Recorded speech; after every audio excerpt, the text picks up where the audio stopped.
Hi ತಾತ. ತಾತ ಏನ್ ಮಾಡ್ತಾ ಇದೀರಾ? ಇಲ್ಲೇ ದೇವಸ್ಥಾನದ ಹತ್ರ ಕೂತಿದ್ದೀನಿ. ನಿಮ್ದೇನಾ ಗಾಡಿ ಇದು? ಹೌದು ಅಣ್ಣ. ನಿಮ್ದೇನಾ? ಸರ್ಕಾರದ ಗಾಡಿ ಹಾಳಾಗ್ಬಿಟ್ಟಿದೆ. ಹಾ. ಅದನ್ನ ರಿಪೇರಿ ಮಾಡಿಸ್ಕೊಳ್ಳೋ ನನಗೆ ಶಕ್ತಿ ಇಲ್ಲ. Okay. ಭಕ್ತಾದಿಗಳು ಕೊಟ್ಟಿದ್ರಲ್ಲಿ ಬದುಕ್ತಾ ಇದ್ದೀನಿ. ನನ್ ಕಡೆಯಿಂದ ನಿಮ್ಗೆ ಗಾಡಿಗೆ ನಾನು ಫುಲ್ ಟ್ಯಾಂಕ್ ಪೆಟ್ರೋಲ್ ಹಾಕಿಸ್ತೀನಿ, ಆಯ್ತಾ? ನನ್ ಕಡೆಯಿಂದ ನಿಮ್ಗೆ ಇದು ಸರಿ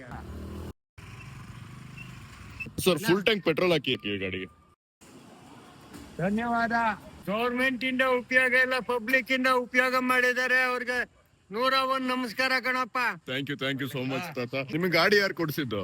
ಗಾಡಿ ಯಾರು ಕೊಡ್ಸಿಲ್ಲ, ಕೊಡ್ಸಿದ್ ಗಾಡಿ ಹಾಳಾಗ್ಬಿಟ್ಟಿದೆ. ಪಬ್ಲಿಕ್ ಜನ ಫುಲ್ ಟ್ಯಾಂಕ್ ಪೆಟ್ರೋಲ್ ಹಾಕ್ಸಿದ್ದಾರೆ. ಗೌರ್ಮೆಂಟ್ ಅಲ್ಲಿ ಏನು ಉಪಯೋಗ ಇಲ್ಲ. ಅಪ್ಪ ಇಲ್ಲ, ಅಮ್ಮ ಇಲ್ಲ, ನನ್ಗೆ ಹೊರಗಿನವರೇ ಅಪ್ಪ ಅಮ್ಮ. ಅವ್ರಿಗೆ ನೀವು ಕರುಣೆ ತೋರ್ಲಿಲ್ಲ ಅಂದ್ಮೇಲೆ ಸರ್ಕಾರದಲ್ಲಿ ಏನು ಉಪಯೋಗ? ತಾತ ಇದು ನಿಮ್ದು ಕಾಲ್ ಏನಾಗಿದ್ದು? ನನ್ ಗ್ಯಾಂಗ್ರೀನ್ ಆಗಿ 2 ಆಪರೇಷನ್ ಆಯ್ತು, ಅಲ್ಲೇ ದುಡ್ಡೆಲ್ಲ ಹೋಯ್ತು. ಬದುಕಿಗೆ ಬಾಬನ್ ದೇವಸ್ಥಾನ ಹತ್ರ ಕೂತಿದ್ದೀನಿ. ಪುಣ್ಯಾತ್ಮ ಬಂದು ಹೆಲ್ಪ್ ಮಾಡಿದ್ದಾರೆ. ಅವ್ರ ಹೆಸರು ನನ್ ಮುಸಿರಿರೋ ತನಕ ನೆನ್ಕೋಬೇಕು. ಸೊ ತಾತ, ಇವಾಗ ನನ್ ಕಡೆಯಿಂದ ಫುಲ್ ಟ್ಯಾಂಕ್ ಪೆಟ್ರೋಲ್ ಹಾಕ್ಸಿದಕ್ಕೆ ನಂಗೆ ಸಮಾಧಾನ ಆಗ್ತಾ ಇಲ್ಲ. ಅದಕ್ಕೆ ನನ್ ಕಡೆಯಿಂದ ನಿಮ್ಗೆ ಎಕ್ಸ್ಟ್ರಾ 500 rupees. ತುಂಬಾ ಧನ್ಯವಾದ.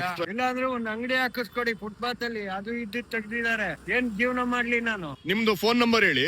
88 61 04 69 97. LR ಚಂದ್ರಶೇಖರ. ಯಾರಾದ್ರೂ ಇದನ್ನ ಪೊಲಿಟಿಷಿಯನ್ಸ್ ಗಳು ನೋಡ್ತಾ ಇದ್ರೆ ರೀಚ್ ಔಟ್ ಆಗಿ. ಇವ್ರ ಕಾಂಟ್ಯಾಕ್ಟ್ ನಂಬರ್ ಕೂಡ ಹೇಳಿದ್ದಾರೆ. ಕರ್ನಾಟಕದಲ್ಲಿ ಪೊಲಿಟಿಷಿಯನ್ಸ್ ಗಳು ನಿಮ್ಗೆ ರೀಚ್ ಔಟ್ ಆಗೇ ಆಗ್ತಾರೆ, ತಲೆ ಕೆಡಿಸ್ಕೋಬಿಡಿ. ಆಯ್ತು, ಧನ್ಯವಾದ. Thank you. ಮುಂದಿನ ವಿಡಿಯೋದಲ್ಲಿ ಸಿಗ್ತೀನಿ. ಅಲ್ಲಿವರೆಗೂ ಥಮ್ಸ್ ಅಪ್, ಬೈ ಬೈ. ಎಲ್ಲಿ ಸಿಕ್ಲಿಲ್ಲ